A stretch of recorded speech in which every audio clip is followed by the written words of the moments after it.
It's Magic Monday and not live because, for those of you who know, I am having February away from all worky stuff.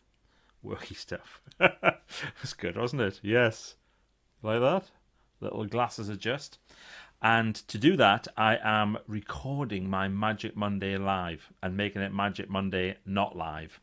But that's okay because I'm here and I would like to share with you a couple of thoughts. And you may have noticed that the little description is how to run a trade show.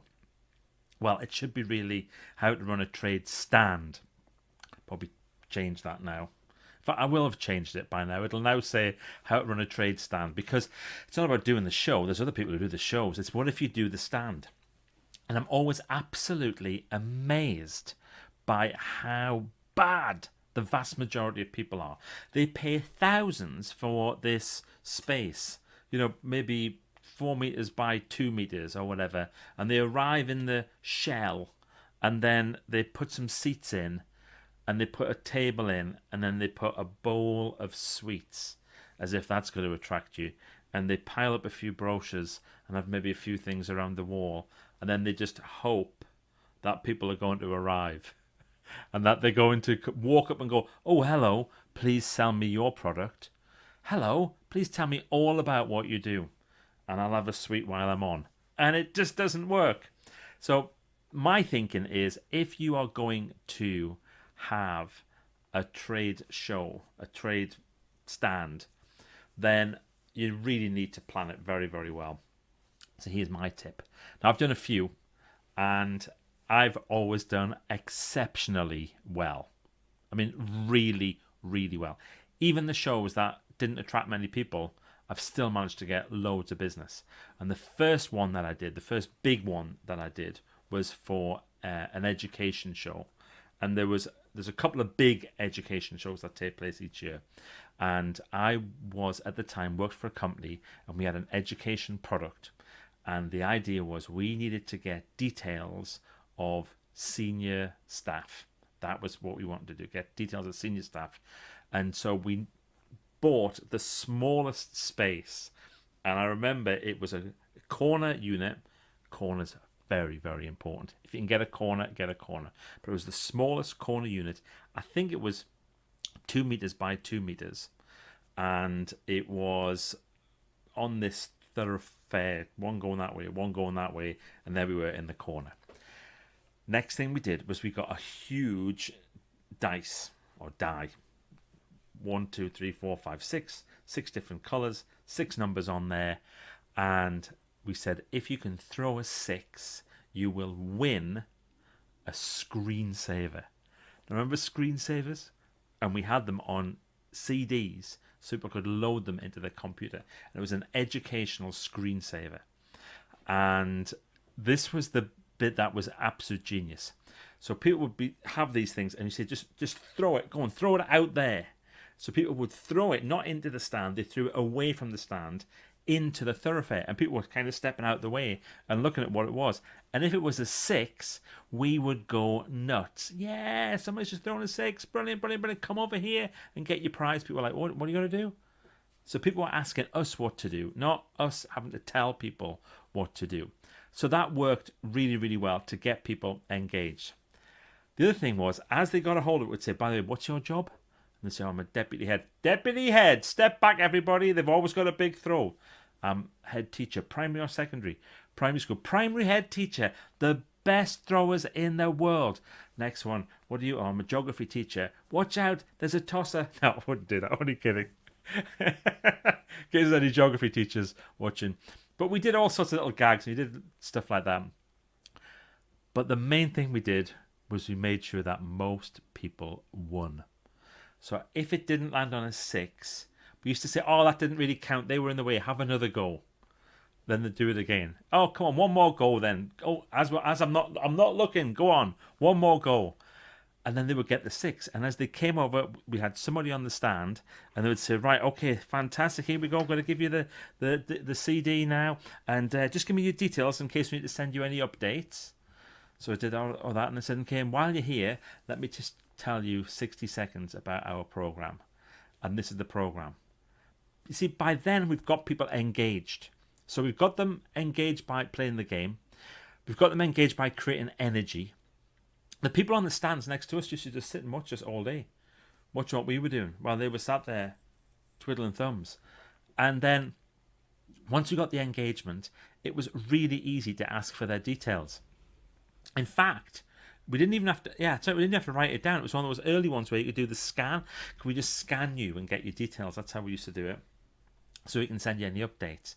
So we would do that, and we built up this early database, and we got hundreds of people who were interested.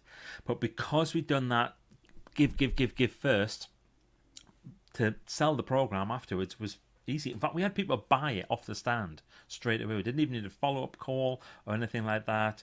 We just used to buy it. Yeah, great, when can I get it? Oh, it'll arrive in the next couple of weeks. They weren't even printed at that time, weren't even produced.